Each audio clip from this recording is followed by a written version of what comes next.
Have you ever stood on a beach during a storm and felt the ground actually shake when a wave hits? That is the sheer, raw energy of the ocean. Every single day, all over the world, there is a constant clash between water and land. It's a natural process called coastal erosion, where the relentless force of the sea slowly wears away the shore.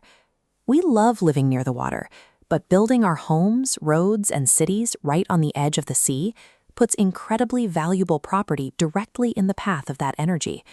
If the water threatens our towns, we try to block it by building massive walls out of rigid stone and heavy concrete. The scale of this approach is enormous. To protect just a few miles of shoreline, we drop millions of tons of material into the water.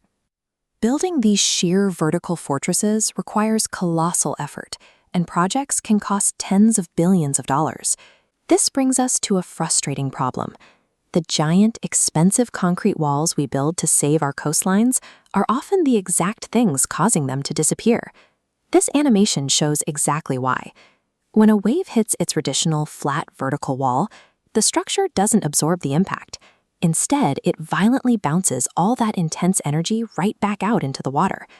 That bouncing energy creates a zone of harsh turbulence right at the base of the wall. Like a relentless underwater excavator, the churning water quickly digs out and washes away the sandy foundation. Once the sand in front of the wall washes away, the turbulent water shifts sideways, pushing the erosion problem further down the beach. Because fighting the ocean head-on isn't working, engineers are turning to natural systems that have successfully managed ocean waves for millions of years. This strategy is called building a living shoreline, or green infrastructure. Instead of pouring concrete, communities are restoring dense coastal plants, like mangroves, as their primary defense. The deep, complex root systems of these plants reach down into the earth and weave together. They act like a giant living net beneath the surface, gripping the sand and soil tightly to keep it from washing away when the waves hit. Just offshore, oyster reefs offer another layer of protection. These underwater structures naturally break up incoming waves, absorbing and softening their energy before reaching the beach. This diagram compares a static wall to a living reef. While a concrete wall will inevitably crack and degrade over time, a reef is alive. As sea levels rise, the oysters naturally reproduce and grow, keeping pace with the changing waterline. As an added benefit, these living structures clean their environment. A single oyster can filter up to 50 gallons of ocean water every single day. While concrete walls slowly wear down and harm their surroundings, living armor heals itself, adapts to changing conditions, and supports a thriving marine ecosystem. Nature provides incredible tools, but plants and oysters can't do the job alone everywhere. In densely populated cities or deep-water ports, heavy artificial structures are necessary to keep people safe. This graphic shows how modern engineered defenses manage wave energy. The curved wall catches an incoming wave and gently spreads its power outward, reducing splash and erosion. The slanted platform operates like a ramp, slowly bleeding off wave power while people still use the beach. By altering the shape of these structures, modern coastal engineering has shifted from a strategy of stubborn resistance to one of redirection. The most effective defense against the ocean doesn't force us to choose exclusively between gray concrete or green nature. It means dropping the idea that there is one single tool for every situation. City planners now rely on what is called the portfolio approach.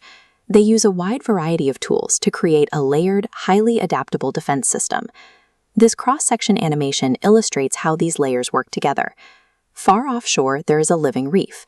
Closer in, there is a wide, replenished sandy beach, leading up to a buffer of mangrove trees. Finally, closest to the city, there is a curved seawall. When the massive wave rolls in, it hits this teamwork sequentially. The reef trips the wave early, knocking down its size. The wide beach gives the water room to slow down. The plant roots lock the soil in place, and the curved wall safely handles whatever water is left.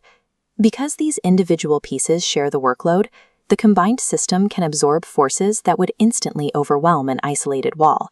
Constantly fighting the ocean with sheer force requires spending billions on infrastructure that will inevitably crack, crumble, and demand replacement. The portfolio approach relies heavily on self-sustaining ecosystems. Because living plants and reefs naturally repair themselves and grow over time, these defenses become stronger year after year. We are moving past the strategy of building impenetrable fortresses against the sea.